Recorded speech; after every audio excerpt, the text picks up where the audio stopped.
It is the Sports Fix here on Flow FM, and it's time now to have a look at Speedway action from across the country. And I believe there was some.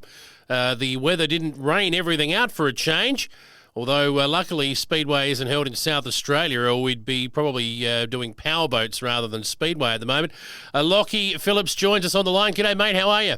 Good yourself, Jay. Going well. Actually, those speedboats wouldn't be bad fun to go and watch, actually. So maybe that'd be something we could look at if this rain continues. Yeah, so we've had a fair bit down here in South Australia. So let's have a look at what's been going on in Speedway action. Archerfield is where we're going to head, up in Queensland to start with, and familiar name at the top of that podium. Luke Oldfield's done it again. Yeah, Luke Oldfield, just too good for the guys up there at the moment. Pretty much the only one that could win it. So well done to him. So he has the Q1 now, so over Brock Hallett, which that's a good effort by the South Australian Brock Hallett, and third Taylor Prosser. So one of the young up and coming Queenslanders getting on the podium. Good to see some people from other parts of the country getting up to it. Brock Hallett, you mentioned, finishing second there, but Jock Goodyear as well, a Tassie boy, getting up and finishing fourth. So obviously getting a fair bit of support from those that are still wanting to do a bit of racing. Yeah, I think those two guys have stayed up there just after the title, just to finish off the season, because there's obviously nothing down near Tasmania at the moment. That's all finished up, so Jock might as well stay up there and get a couple more shows in before the off season. Why not? Maybe they'll head over to the Northern Territory where racing's going on. Northline Speedway, tell us about this one, mate. Is that where the Chariots of Thunder will be held? Yes, that's correct, Jace. They had their track championship round 2 on the weekend, so good to see some racing up in Darwin. It's their season. It is. Who got the checkered flag there? I believe it was a lad from the West.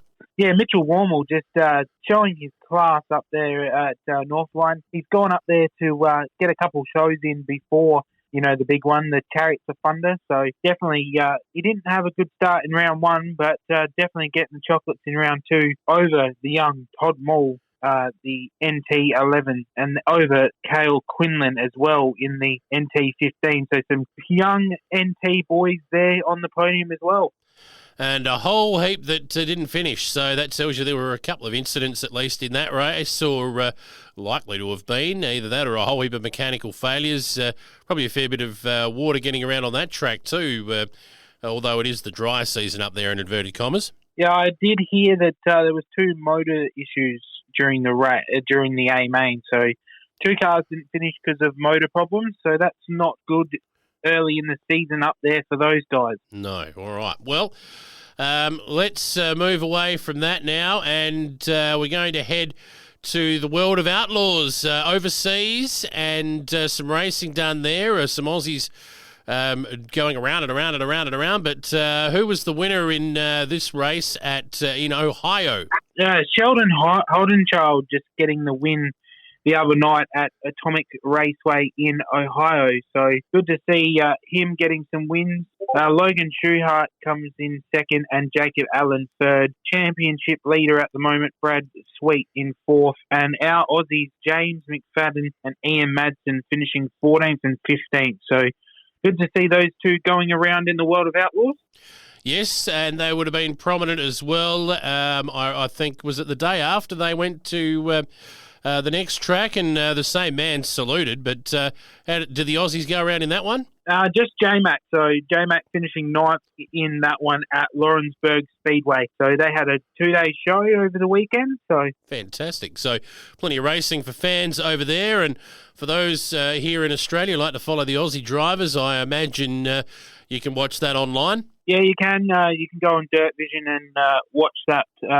You got to pay a fee, but it's worth the money. So if you watch more shows, you definitely get your money's worth out of it. So, but you can also tune into local sprint car photography and media on Facebook. They've got all the results there as well. Excellent. So if you've got petrol withdrawals at the moment, although I believe at the Bend Motorsport Park, we're going to catch up with Phil Williams about this. If you love your off-roading, they had a big event down there at Tail and Bend over the weekend. Lachie, do you get into the off-roading as well? I have seen some photos and some pictures of that. It looks cool, but not my cup of tea. I prefer to see the sprint cars go around in circles, Jay. Fair enough. So what's the difference? Come on. A lot of them, the cars throw out a whole heap of dirt, but, I mean, when we talk off-road, I mean, these are events where you've got natural obstacles, I would imagine, whereas the Speedway, it's all about speed, more speed, right? Yeah, just in the off-roading, you've got all those jumps and you've got to go over stuff, around stuff, and the track's not obviously around a circle, so you've got, snakes and ladders and what else you want to call it. So definitely worth going and having a look at that, something completely different than Speedway. But, yeah, Speedway's just got the aerodynamics of it all, and it's all about the driver and how he could go, and, yeah. Like comparing Formula One cars with rally cars, what I just did, I guess. So, never mind. Two different things altogether. We will catch up with Phil Williams, who was on location down there, to talk about that later on. Let's talk about in Speedway action what's coming up this weekend, 4th of June, and we'll be back at Archerfield again, won't we? Yes, and unfortunately this will be the last show up in Archerfield for the near future, so hopefully they can get someone to buy the track and keep it going. So, yeah, sad news.